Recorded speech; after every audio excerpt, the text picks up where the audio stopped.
Welcome to another episode of Dad Up, everyone. Thank you guys very much for joining me. I'm excited to have these two individuals back on the show because they are exploding and they're doing the things that they're doing is just awesome. And it relates around parenting and relates around kids and all that kind of stuff, which is right up my alley. So I'm really excited to have them on, Captain and Kat. I want to give you guys an opportunity to just kind of tell us where you guys are at. But hey, guys, welcome back to the show. The first time we were just talking about it, the first time that they were on was episode 93. I wasn't even doing video back then. And now I get to look at their ugly mugs, and you guys get to look at their ugly mugs and see exactly Kevin's who got these a guys face for are. Zoom. Out of disguise too, to see who these guys are. But Captain and Kat, thank you guys, man, for being back on. Thank you, Brian. Great to Thank see you again, you. my man. Thank you for having us on. Yeah, Yeah, absolutely. 3.5 years ago. That was three and a half Jeez years ago we Louise. talked to you last. Wow. Insane. And I literally just got off on another podcast. I was a guest on another podcast, and the guy, he has a dad podcast as well. And he's like, "How long have you been going?" And I said, 5.5 years. And he goes, "Do you know how insane that is for podcasters to be going that long? Like podcasters don't typically even last a couple months." And I think he's only online like on like episode 30 or something. And I was like, yeah, 5.5 years is a long time. But when you're passionate about it and you love what you do and you know that you're inspiring others, even if it's just a couple other people, it's addicting, right? And I'm passionate about it. And what I love most about this show and doing it for so long is that I get to not only inspire other dads and families to be better, but also I get to meet freaking cool people. And I get to develop these relationships. I've met thousands and thousands of people over the last 5 years that I've developed these relationships with, and it's really cool. And so for you guys, I mean, yeah, you guys are still doing what you're doing. You have your own busy lives, right? And you're still doing what you're doing because you love it, you're passionate about it, and people are enjoying it and they're loving it, and it's helping other people, and it's making the world, really the world, to be in a better place. So let's dive in because I want my before let's back up just a tad. Before before you watch this episode here with these two knuckleheads, go back and look at episode 93 to kind of see who these guys are and what they do, or listen because there was no video, and then come and watch this episode. So pause it right here, go listen to episode 93, and then come back, and so you can get an update of what these guys are doing now. But Kevin, Jordie, what's going on, man? What's new? What has changed? I know there's been a lot of changes, not only personally, but in your guys' business. So I'll let you guys take it away. What's going on? Yeah. So talking about persistence, it was a funny thing. I was talking to Kevin the other night. Kevin and I are going on about 15 years of making music together. It was a project in the last episode we discussed that kind of started in college, very loose form. And, Mhm. we since haven't stopped making music. So I think we put in our 10,000 hours, which is Yeah. really nice to see I how. mean, it's 15 years of making music and you guys are actually married. I mean, that's insane, right? Not to each other. No, no, not to each other. Not to each other. We That's each have funny. wives. Yeah. That's funny. That's funny. No, they each have their own wives. That is funny, Jordy. Figures it would come from you.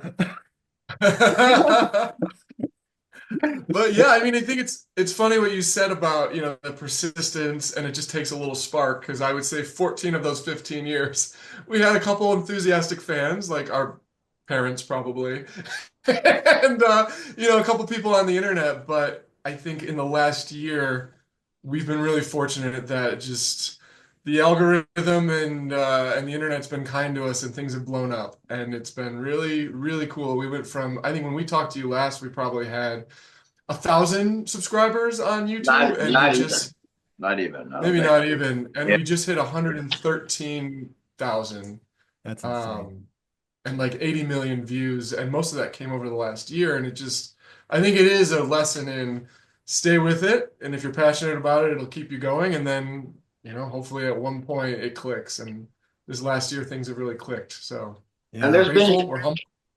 there's been a Yeah. lot of pivoting also. I mean, in the along the way, every time I cannot tell you how many times I called Kevin and I was like, "All right, Kevin, quit your other day job. I'm going to quit my job, and this is going to be what we're going to do full time." Only to have that not pan out exactly the way we wanted.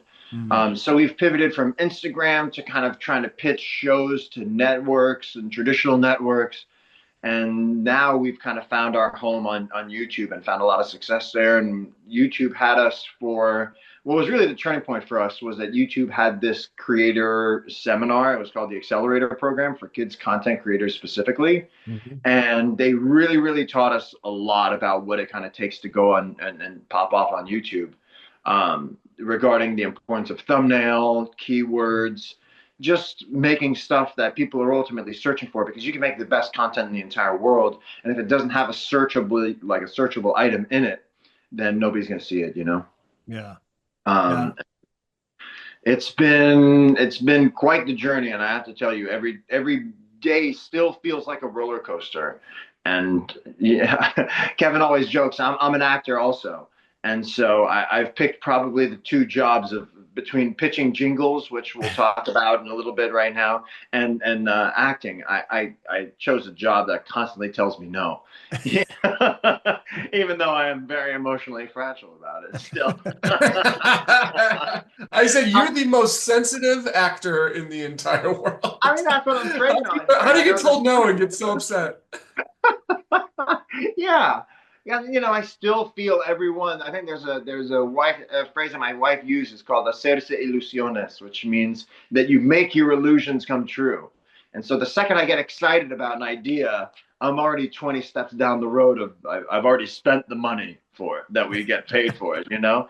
And imagine where it'll take us in terms of stature. So, but Uh, it every day still feels, and I'm trying to remind ourselves that we are at the place now where I looked at other creators being like, I cannot wait to get there. mhm. But then I have to catch myself. I'm like, okay, Kevin, when are we going to get to 1 million? But thank God we got this, thank God we've got this falling already.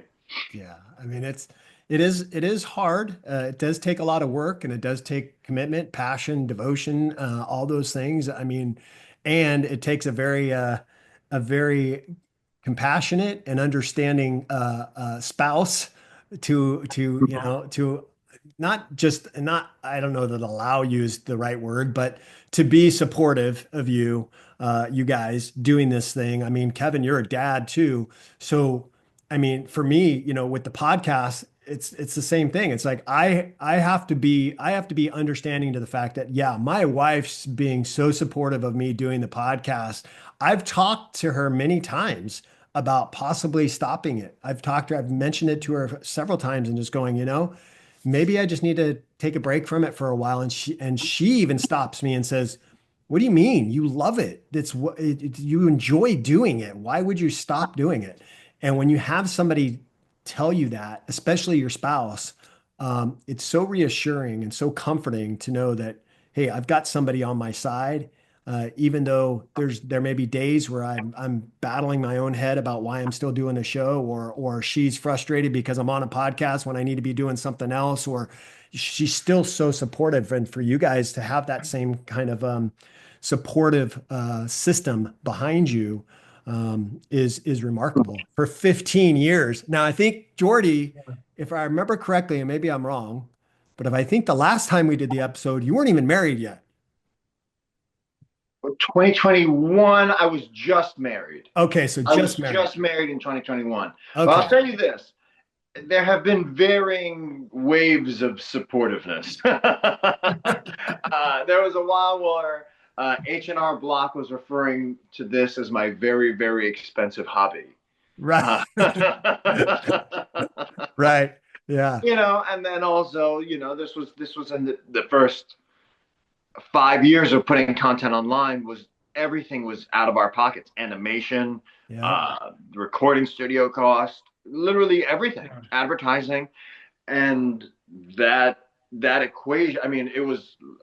I told my wife, I'm like, okay, well, imagine instead of me making music with Kevin that makes kids happy. At that point, is maybe 5 kids on the whole planet happy. Imagine I just played a luxury golf course once a month. you know. And so everybody has their hobbies, but it's just a funny because I was talking to my cousin about this. The expectation of artists to turn a profit so quickly and to turn their investment, like even businesses have more leniency in terms of how to capitalize an investment, I feel like sometimes. But all of a sudden you're in an artistic enterprise because it's something that you want to be doing. I feel like there's even more expectation that, oh, where is this going? Where is this going to end up being? Um, and luckily, Hope, Kevin's wife, tolerated me for the first 5 years. Well, that's how I know that we've turned a corner is because we like our studio where we do a lot of our work is at my house. So Yeah. Jordan would be over usually late at night after he was done teaching or something, like 8:30 at night or something. Long time for a long time, my wife was supportive, but was like, "Oh God, all right, Jordan's coming over. Here we go." Now she's asking me, "Hey, when's Jordan coming over again?" So I you can also get tell some that free she's seeing babysitting. now, she's seeing the fruits of the labor, and it's seeming much more worthwhile now. Yeah. Well, I think it's cool. I think it's really cool, and I commend you guys for sticking with it. I mean, that you guys show your devotion, your passion behind it, and you know what? You families enjoy it, kids enjoy it, parents enjoy it because it not only is it educational, but it's fun, right? It's activity that their kid gets their children get to do and enjoy and be happy and enjoying that part of their lives is awesome. And I think it's really cool that you guys are still doing it and it's And, starting to pay off for you guys. So I'm and super one thing I'll proud of you tell you, guys. Brian, is one thing I'll tell you is this also. It's always impossible to like the world. I think would be a much better place if the people who listen to your stuff and enjoyed your stuff as much as they are right now would let you know. You Mhm. know, so all like for all the creators out there that are, feel like they're creating in a vacuum, if you're consuming the person's stuff, just take a second to let them know because I can't tell you how many notes we've gotten along the way that really kept us going morale wise. Mm. And so if anybody Yeah. is, to the people listening out there, just be a little show it just especially because now I think the presumption is, oh, content is free and it's expected to be free and I give nothing for it. But I think the ultimate currency that we can now exchange is a little bit of validation and sincerity, and Mm. that could go a long way in helping the other artists. Oh my gosh, you are so I'll right, I'll give Jordan. you an example. I think it was about a year ago. We released a song and a music video called "The Animal Freeze Dance," and we thought, "Oh, this will be great. Kids love freeze dances. We're gonna put it up on YouTube. It's gonna explode." And we put it up, and it did nothing. Just compared to what our other videos are getting millions of views, this one was getting like a couple thousand. And we got self-conscious and we thought, oh, this is embarrassing. Okay, we're gonna take it down off YouTube. And then about a month later, we got an Instagram DM from a parent who said, "Hey, what happened to the animal freeze dance? My son loves that and he's been asking for it every day for the last month. What happened to it?" And it hit us, and it was a good realignment for us because we realized, like, wait a second, why are we so concerned about our own analytics and just like our own perception when really the point of this is to be making kids happy. And here's a kid that we were actually making happy, and we took it down for our own vanity. So Mm. and put it back up. That was a good reset for us to be like, no, remember what you're doing this for. For the kids, and it's just put that stuff out there and like Jordan said, hearing from even one person that is doing well was worth a million views. You know what I mean? Like it was like, okay, we'll put that back up. We're just happy to hear someone likes it. Yeah. Yeah. No, I think that's great. A perfect example. And what you going back to what you were saying, Jordan, about the acknowledgement of what you're doing, and even a simple DM from somebody to saying, "Hey, man, I appreciate the stuff you're putting out there. I really enjoy it." Even if it's just from one person, just is that acknowledgement of, "Hey, I need to keep doing this because it's helping somebody." Yeah. And yes, I get through the podcast, you're doing the podcast and stuff. I get a small number of dollars from Facebook, from Meta, for the content and stuff that I put out. But I would throw that all away to get the acknowledgement from somebody to just say, "Hey, man, I'm loving what you're doing. Keep doing it because I'm gaining so much value from it." And I think that's cool. I want to switch gears just a tad. Um, Jordan, you don't have any kids yet. No. What is going on? My cat wakes me up three Ah, times a night. But God willing, towards the end of this year, my wife and I are going to start. But the way I say it is, I'm like, we don't have to start thinking about it, but I like to start thinking about thinking about Right, right. it. Well, that's cool. No, I think it's cool. I mean, you don't have any kids of your own, yet you're putting out all this content for kids, and I it's also really spend like probably 90% of my social interaction time is with children of all ages, really. So I'm like, and also in families' homes. I've been working as a tutor, so I've kind of Mhm. given myself. I told my wife, Jira, I'm like, honestly, I've given myself a master class in family dynamics, and especially childhood development. Yeah. Between this and helping kids learn things that they're struggling with, I don't think there's a better way to get insight into how the human mind and spirit work, kind of. No, absolutely. I mean, you're setting yourself up right now to be prepared for when you are a dad. God willing. And yeah, awesome. well, let me say this selfishly as a dad of two, to I have a can't best believe you friend have with, two kids. Wait a minute. I know, but to have a Wait. best friend with no kids who's willing Way to to come plant the over seed, Hoban. with all that childless energy to come over, and like Jordan will come over and I'll just be like Jordan, and he'll run around with my 4-year-old, and I'm like, well, this is actually pretty nice to have Uncle Jordan come over, Right. and he's not weathered and beaten down by as so many dads are with kids. And I'm sure he's referred to as Uncle Jordan or Uncle Jordie. Oh, I'm Oh my sure he is. God, yeah, But two, holy cow. yeah, Kevin, I think when we talked yeah. last, you didn't have two, you just had one. You had one baby Just had girl. one, and she was about 6 months old, and now she's 4, and my second daughter is 6 months old. So Wow. we're in it. That's We're deep in awesome. it. That's awesome. Good for It's you, cool. man. It's cool. You know what?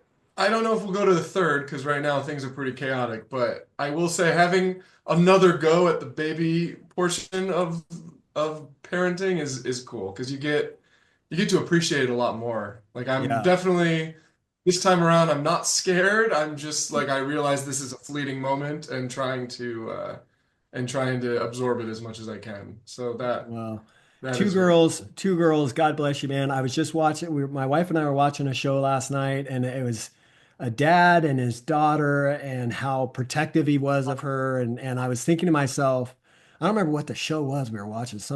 I don't know, some one of our silly mind-numbing shows that we watch. But I told her, I said, because you guys know, I have two boys. I mean, 25 and 23. That's my boys' age, and I told my wife, I said, God knew what he was doing by not giving me girls because I would be a crazy dad. Like I would not like you so much as smile at my daughter and you're freaking going to be in the ground. I mean, I would be overprotective, like this insane dad. So I'm glad I don't have girls, although my wife wishes we did, because she's just consumed by boys between our two sons and our male dog. She's consumed by boys, but yeah, but two girls, that's awesome. Gosh, you are in the thick of it.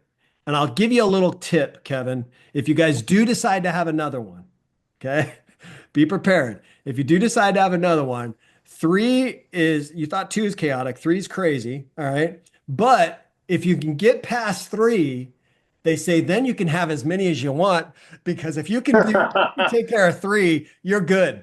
So that's what I'm hearing is like if you can get past That is taking a care. mountain. That is a mountain I don't know that I can climb. Yeah. That's It, cool. I mean, I appreciate the second one so much and just especially having another girl, it really is like you're rewinding the clock a little bit because my older one's 4, and that's old enough now to really see like, oh, you're not a baby anymore. You're not even like a little toddler anymore. You're like a little human with, opinions and feelings, which is great in its own way, but you really start to miss that like really innocent toddler phase. And so like we get another chance at it, which is cool. Yeah, that's cool. But I will say it's like now that Captain and Cat is having more success, there's a little bit more demands. I do think about like, God, couldn't we have had this when I had no kids and I had time? There's just no time anymore. There's no time for Yeah, anything. it doesn't work like that. Yeah, it doesn't work like that. No. Just when you think you don't have any more time, you're going to have more things on your plate to take even more of the time that you already don't have away. So, Yeah. yeah, it doesn't work like that. Well, I want to ask you a couple quick questions real fast. When it comes to your guys' show, Captain and Cat, I want you guys that are watching this, if you didn't go back and listen to the other one, the other episode that I had them on, 93, and you're just watching this one, shame on you. You should go back and watch 93 first. But if you didn't, that's okay. I want you to go to their YouTube channel and the links in the show notes. But I want you to go to the YouTube channel and check out their show, Captain and Cat. It's really a cool show. It's different because you're going to see them in a little bit of different disguises and all that kind of stuff. But it is humorous. It's educational. It's fun. It's upbeat, and it's very. The kids really do enjoy it, and obviously so by the fact of the number of subscribers and followers that they have. But when you guys have been doing the show for this long, what is it today? And Kevin, you might have a different perspective on the show now that you have kids yourself, but what is it today, as opposed to when we last talked, that you really hope that parents and kids are gaining from watching your show? In other words, why is this important for them to view? Why is your episodes important for them to view, and what do you hope they gain out of it? Well, I think honestly, I don't. There's been a very interesting thing that's happening with kids' music, especially in like kind of the artsy kids' music, Hmm. where so much of it is going towards socio-emotional learning. I feel like, and everything is about, it feels like everything has gotten a little heavy in the kids' music space, and Mm. of course there's place for feelings, but like it's also nice, like because there was a while where Kevin and I were just kind of surrounded by people making kind of this music about like exploring your feelings and exploring your uniqueness and exploring your diversity, and I'm like, you know that has its own place, but I also feel like there's a place in kids content where it should just be about having fun and learning, and I feel like a lot of the times we're just kind of clobbering kids over the head with these socio-emotional concepts that really are frankly aren't even on their radar, Mm. you know and so it's an interesting thing. If you look back, like for example, if you look back at like the last like every single Grammy has been about culture, identity, feelings, Mm. and we're like, let's maybe put that as not as the emphasis on this, and just make fun music that everybody can enjoy, and it feels light, and it's not teaching anything overt other than just like look around at the world around you, and this is all the things you can see if you look around. And I think that's kind of something that I think subconscious, whether or not we set out to do that, or it's just been the way we've created. It's just what Kevin and I find funny in the moment. Mm. And the beauty is generally, if I'm confident at this point that if we find it funny and entertaining, and it has a few searchable terms in it, and it's a searchable topic, what we'll make will be watched, and that's being able to kind of trust our own instincts as far as what is good has been a very empowering thing since this. Because at the beginning, when you're not really having that much success, it's very you're reaching. It's like going on a first date. You try to say everything you can in your five different personalities at once, hoping that one sticks. But now we've kind of found our route, and it's something that feels very genuine to both of us, because it's Kevin and I just did this for fun, and it's still fun, and That's awesome. it's still as much fun as it ever was, I think. Yeah, that's awesome. What about you, Kevin? Your perspective on the show and what you hope families can gain out of it. You being a dad now with two girls. What is your take on it? I think one thing that we've I think emphasized in all the content we put out, whether it's music videos or an episode where Captain and Cat are exploring the zoo or something, is just like a sense of curiosity and wonder, I think, which again is it's something I try to institute into my own kids. Like I remember before my first daughter was born, we took one of those surveys where you're a new dad and you're so nervous and you're just like, what's the one trait you would like your child to have? And I wrote down curiosity.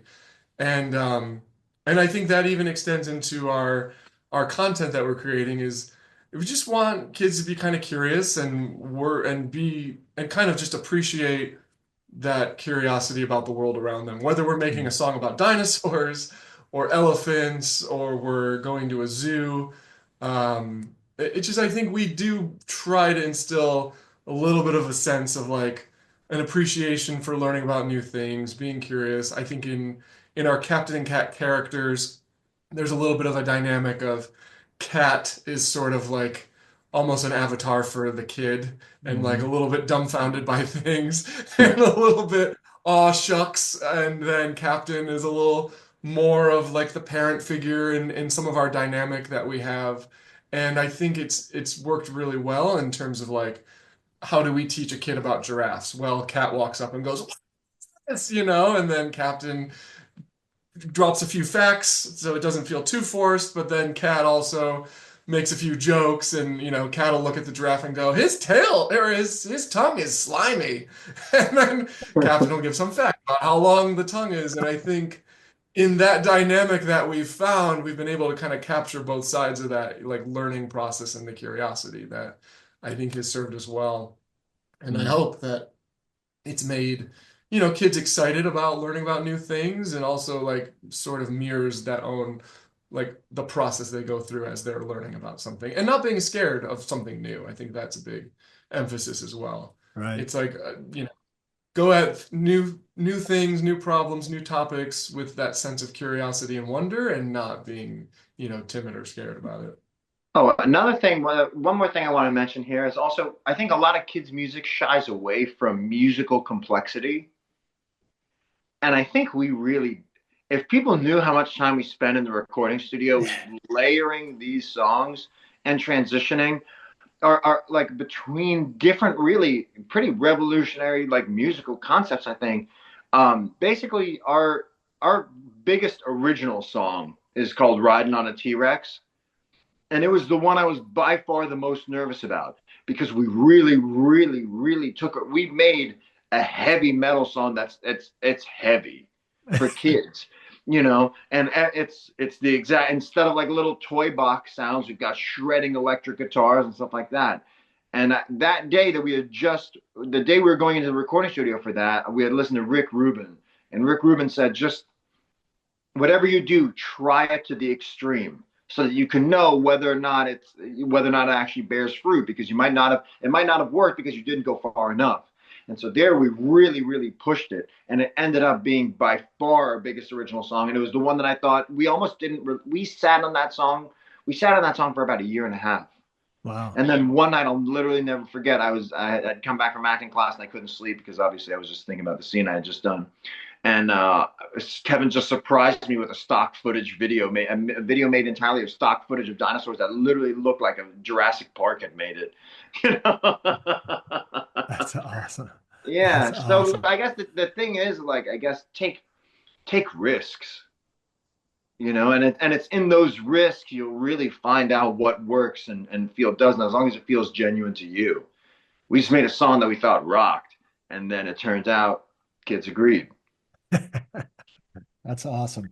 Well, I'm gonna have to go check out that song now. You got me curious.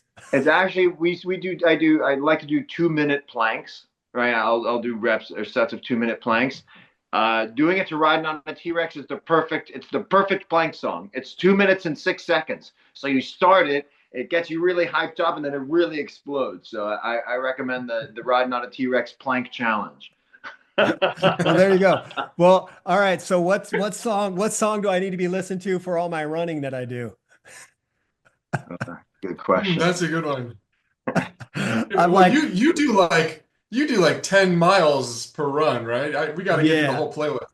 yeah, yeah. I mean, yesterday was only 7 miles, but it was speed work. I had to do all this speed work that I was doing, like freaking sprinting for 7 miles, and I mean, Oh, it was what Jeez. it was just kind of a sidebar. It was a progression, what they call a progression run. So you start off at a slower speed, and then every mile you increase it by about 10 to 20 seconds, your time. So I think by the time I was done mile 7, I was at a 9 minute pace. So it's Yeah, so it That's progresses. great. So it's a Yeah. progression run. So, Well, I have the answer for you. all right. We just created, since you're talking about running for a long time, we just created a jingle for a popsicle truck in. So we were commissioned to do a jingle for a popsicle truck in South Carolina in the Low Country, and so that's going to be on a loop, and it's very light and buoyant, and it feels like you're kind of in the Caribbean, but also in the South at the same time. So it keep you nice and buoyant, and it's light. We'll send it to you. It hasn't been leaked yet, but we'll All keep that right. on the loop for you. Send it to me. I'll put it on the playlist. Yeah, it'll feel like you're running in the Bahamas, honestly. Yeah.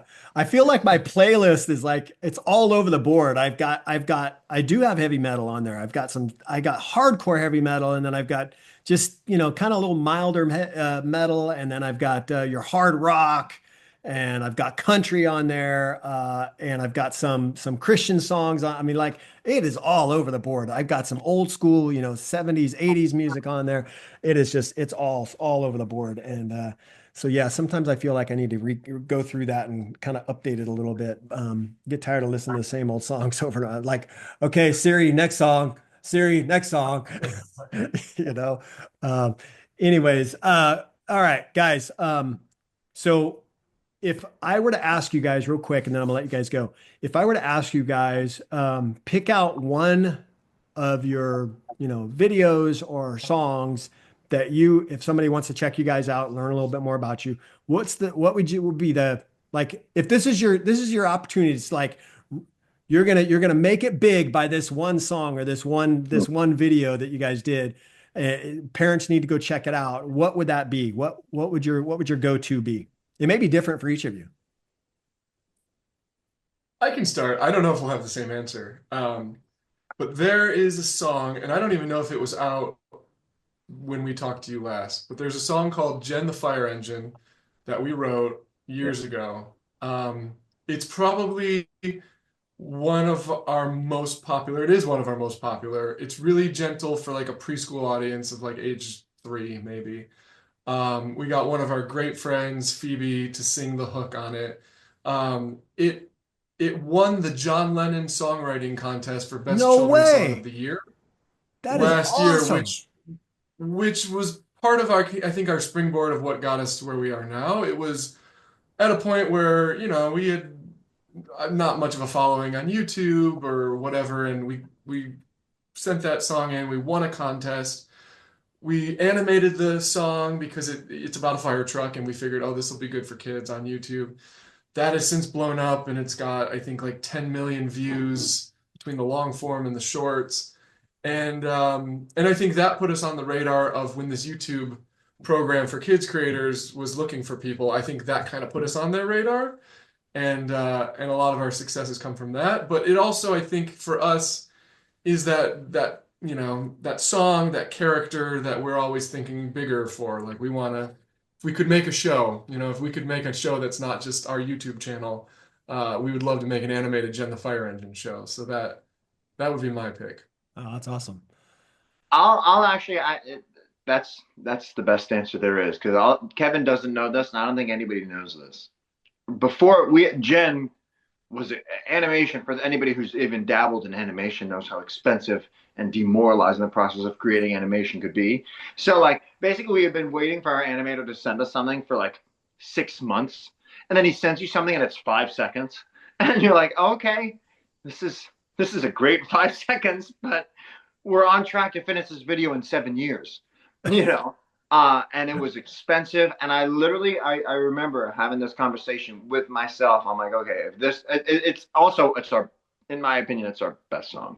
Mm. Um, and at that point, I was like, okay, if this doesn't hit, I honestly don't know how much longer I can keep doing this because this is becoming it was really just the money pit.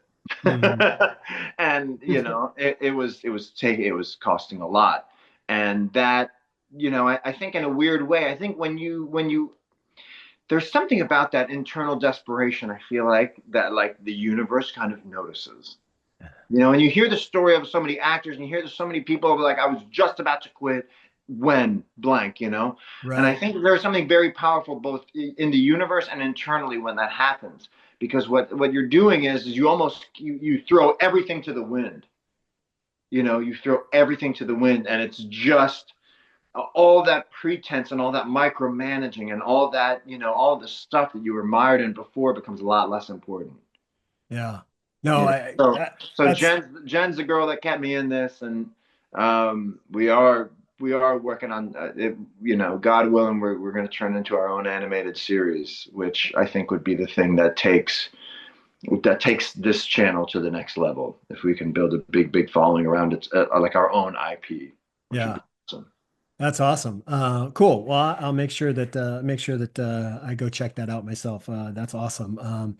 But yeah, you're right. There are so many times where, even as parents, there's so many times we face these struggles of, okay, I'm just gonna stop. I can't do this anymore. And they give up and walk away and don't realize how close they were through a breakthrough with their own child, right? When they're struggling through something and they're trying to really get to them and they can't get past this point of whatever their child's going through, and they just give up, and then they realize that they were that much closer. If they just stuck with it, they were so close to having this breakthrough with their child and figuring out what's going on, or what the challenge is that is behind them.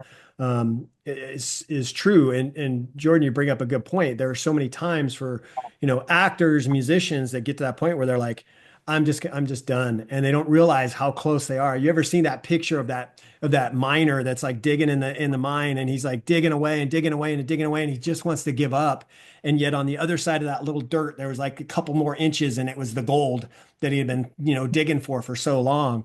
I think about I just heard a story. It was just a couple months ago. I heard a story. You guys know who John Krasinski is, right? The Office, all that. I don't know if you guys know his backstory, but he was going to be a teacher, and he decided to give up everything and move to California and try to become an actor. And he told his parents, I'm gonna give me 6 months. Let me see if I can get this thing figured out. And if I can't, I'll come back home. And he was around the fall. It was like October, I think it was, or November, something like that. And he wasn't making it. Nothing was happening for him. And so he called his mom and told his mom, "Mom, I'm coming home. It's not happening. I'm giving you my word. I told you I would do this, and you've allowed me to do this, and it's not happening. So I'm keeping my word. I'm coming back home." And his mom said, "Give it 2 more months. Just give it 2 more months." And why, Mom? It's not working. Nothing's happening. Why am I doing this? And she said, "Trust me. Give it 2 more months. If 2 more months nothing happens, then come back home." And that's when he got The Office. Yeah. Wow. And that changed his life. And it was that little bit of encouragement from his own mom to say, yeah, it would be easy for us as parents to go, why are you doing that? You're not getting anywhere. Jordie, Kevin, you guys are not getting anywhere. Stop. You're wasting your time. You're wasting your energy. You're wasting your money. Stop doing it. But you guys didn't take that. You guys kept persevering. You kept thinking, I'm going to break through this. And you guys have broken through. I mean, you guys are still climbing that mountain, but you guys have broken through, right? You've reached that point where, oh, I do see some light at the end of the tunnel. And as a parent, when you're struggling through it, or even as a husband or a wife, you see that spot in your life where you're like, gosh, I don't know how much more of this I can take. I don't know how much more of this I can do. You just keep fighting, just keep persevering to get through that. It's amazing. It's amazing how much your life is different when you do that. And so People are I so can, averse to people are so averse to sunk costs, right. not realizing that, like, and I think that that's a vanity thing, because Mhm. I think that whole thing, if you actually look internally, what's happening is that you're developing an insane amount of character also Right. throughout the entire process. And I think and we're all so nervous about how it looks on the outside that it ends up kind of forcing us to kind of dim our own light in a stupid way, I think. Yeah, and you fall into the comparison trap too. I mean, right? You Yeah. compare yourself to other, I mean, like for me, I mean, I look at other podcasts and I go, how the heck is he doing that? Like like I need to stop comparing myself to other people and just stay in my lane, just keep doing what I'm doing and not worry about anything else. I mean, even with the running that I do, it's like I get to these points where like, I don't understand how in the world that guy's running a 6 minute mile. I'm barely breaking 9 minutes. How the heck is he running 6 minutes? Stop comparing myself and just stay in my lane, because Right. a year ago I was running a 13-minute mile and now I'm running a 9-minute mile. So that's a pretty big jump in one year. Well, for you guys, yeah, you guys struggled through it for a good 10 years or 15, 10 years to 15 years. And then you guys finally hit this wall where you're just like, I don't know if we can do this anymore. And then boom, freaking happen, right? You guys got through that $100,000 subscriber mark, right? That's a good Right? Freudian slip. I'll take that Freudian slip, baby. Right. Yeah. Right. Make it happen, man. I think it's awesome. You guys are awesome. You guys, I commend you guys for sticking with it. I commend you guys for not only sticking with what the commitment of being a light for other families and kids to really watch and enjoy and celebrate, right? But also the fact that you guys are living these busy lives yourselves. You got families, you got wives, you got kids, all these kind of things are going on, and you're still, finding that way to balance it all. And so you guys have been so awesome at what you guys are doing, and I commend you guys. I'm proud of you guys for where you guys have come just in the last few years since we last talked, and I'm excited to continue to watch your guys' journey and stay in touch with you guys. I'm going to put all your guys' links in the show notes, but what's the best place for my listeners, viewers to look you guys up, learn a little bit more about you? Where's the best place for them to do that? Captain and Cat Oh, YouTube. YouTube. Captain and Captain Cat and on Cat YouTube, YouTube. baby. That's what we call that's our storefront. Captain and Cat, what was that? On YouTube. Just on YouTube. search Okay. Captain and Cat. Yeah. Captain and Cat on YouTube. Yeah, Yes, I'll make sure to have that in the show notes. But guys, it has been awesome. Look, I told you guys 20, 30 minutes and we're almost an hour in. So I told you, Bryan, we get to talking, baby. awesome. I can't wait to see 3.5 years from now when we're back on your show. What's changed? Data podcast exclusive. Right. There you go. You guys will be the first guest that I'd have on for the third time, right? Yeah, that's awesome. We'll have to make sure that happens. Definitely. Guys, you guys are awesome. I appreciate our friendship. I appreciate what you guys do. Bryan, yeah, I appreciate it, man. And you know what? We're practically neighbors here in California. We're practically neighbors. So we're gonna have to just like stop the video stuff and just one of these days just meet up and break some bread together and have some fun. That would be awesome. That's a blessing. Thank you, Bryan. We'd love it. Absolutely. Well, listen, guys, it's been another episode of Dad Up Podcast. I want to thank my good friends, Kevin and Jordie. Make sure you go check them out on YouTube, Captain and Cat. They have a phenomenal show. They put out great music. Your kids will love it. You'll love it. It'll put you in a good mood and help you have some fun and enjoy life because we know the last few years, life has really found a way to hit us all on the chin. And their content will really help you enjoy life again. So make sure you guys are subscribing to their channel if you're not doing that. And as always, if you are not yet subscribed to my channel, please make sure you do that so you don't miss any of the awesome guests that I have on each and every week. And I look forward to seeing you all in the next episode of Dad Up. Wow, another amazing episode in the books. So much was shared, and I'm truly grateful my guest was able to pour into you to help you elevate your dad game and really dad up. Make sure you bang that subscribe button so you don't miss a single episode. And while you're here, please don't forget to leave me a rating and a review. I always appreciate the feedback. And one last thing, don't forget, your role as a dad is one of the most important roles you have. So if you need a little help or have questions, don't hesitate to reach out to me on my website at daduptribe.com or at my Instagram page at Dad Up Podcast. Until next time, everyone, Dad up.